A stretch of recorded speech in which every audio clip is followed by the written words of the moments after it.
রাতের অন্ধকারে হঠাৎ বিকট শব্দে কেঁপে ওঠে লেবাননের দাহিয়ে। ইসরায়েলি বিমান হামলার তীব্রতায় যখন চারপাশের আকাশ লাল হয়ে উঠছে, তখন মানুষের ঢল নামে নিরাপদ আশ্রয়ের খোঁজে। সবাই যখন নিজের প্রাণ বাঁচাতে ব্যস্ত, তখন 57 বছর বয়সী ডিয়ানা আবাদি থমকে দাঁড়ান এক কঠিন সিদ্ধান্তের সামনে। নিজের জীবন নাকি তার আশ্রয় থাকা 33টি নিষ্পাপ প্রাণ। ডিয়ানা জানতেন এদের ফেলে যাওয়ার অর্থ হলো নিজের আত্মার একটি অংশকে মৃত্যুর মুখে ঠেলে দেয়া। কোনো দ্বিধা না করেই তিনি সিদ্ধান্ত নেন এই অবলা জীবগুলোকে সঙ্গেই নেবেন। দাহিয়ে থেকে আমি এবং আমার সব বিড়াল বাস্তুচ্যুত হয়েছি। রাতে হঠাৎ হামলা শুরু হয়েছিল। আমি তো একটা বিড়াল রেখে আরেকটা নিতে পারি না, এক দুটো নিয়ে বাকিগুলো ফেলে যেতে পারি না। বৈরুতের দক্ষিণ উপশহরের সেই বিভীষিকাময় রাতে ডিয়ানা ওপরের তলায় উঠে বারবার নিচে নামতে থাকেন। দুই হাতে দুটি করে বিড়াল নিয়ে তিনি গাড়িতে তুলছিলেন। যারা একে অপরের সঙ্গে মারামারি করবে না, তাদের সুশৃঙ্খলভাবে বসিয়ে একে একে 33টি বিড়ালকে উদ্ধার করেন তিনি। আমি জানি না কিভাবে আল্লাহ আমাকে শক্তি দিয়েছেন। আমি উপরের তলায় উঠতে শুরু করলাম, দুইটা করে বিড়াল হাতে নিয়ে নিচে নামাতে লাগলাম। যেগুলো একসাথে রাখলে মারামারি করবে না, সেগুলোই গাড়িতে তুললাম। প্রায় 33টি বিড়াল। নিজের জন্য কোনো কাপড় বা মূল্যবান জিনিস নেয়ার সময় ছিল না ডিয়ানার।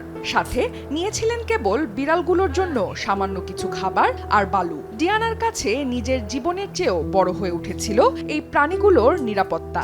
সেদিন হারেত এলাকায় যখন শক্তিশালী বিস্ফোরণে জানালার কাঁচ ভেঙে পড়ছিল, তখন ডিয়ানা শুধু এটুকুই ভেবেছিলেন, তার সন্তানসম এই বিড়ালগুলো সাথে আছে, এটাই যথেষ্ট। সেদিন হারেতে একটি শক্তিশালী হামলা হয়েছিল।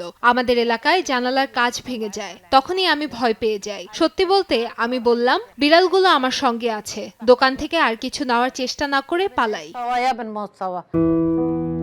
বাস্তুচ্যুতির এই যন্ত্রণা ডিয়ানার জন্য নতুন নয়। 2024 সালের সংঘাতের সময়ও তাকে ঘর ছাড়তে হয়েছিল। তখন তার আশ্রয় ছিল 70টিরও বেশি বিড়াল। সেই অভিজ্ঞতার পর তিনি কিছু বিড়াল দত্তক দিয়ে সংখ্যাটা কমিয়েছিলেন, যাতে পরবর্তী সংকটে তাদের রক্ষা করা সহজ হয়।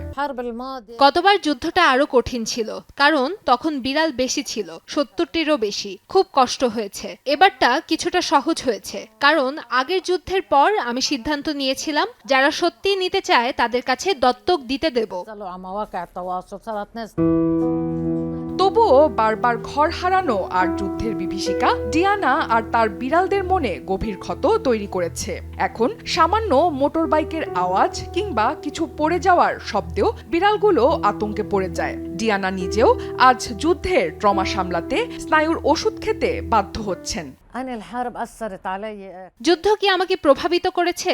হ্যাঁ, অনেক বেশি। সারা জীবনে আমি কখনো স্নায়ুর ওষুধ খাইনি, কিন্তু এখন খেতে শুরু করেছি। আর বিড়ালগুলোর কথাও বলি, এখন তারা সামান্য শব্দেও ভয় পেয়ে যায়। কিছু পড়ে গেলেও চমকে ওঠে। বছরের পর বছর ধরে নিজের বাড়ি আর ছোট দোকানটিকে ডিয়ানা পরিণত করেছিলেন অসহায় বিড়ালদের অভয়ারণ্যে। যুদ্ধ সেই সাজানো আশ্রয় বারবার তছনছ করে দিয়েছে, কিন্তু ডিয়ানার মমতাকে হার মানাতে পারেনি। তার কাছে এই 33টি বিড়াল কেবল পোষা প্রাণী নয়, বরং তারা এক অবিচ্ছেদ্য পরিবার। ধ্বংসস্তূপের মাঝে দাঁড়িয়ে ডিয়ানা আবাদি প্রমাণ করেছেন, যুদ্ধের ভয়াবহতাও মানুষের হৃদয়ের ভালোবাসা আর সহানুভূতিকে পুরোপুরি মুছে ফেলতে পারে না। অনন্যা দাস, সময় সংবাদ।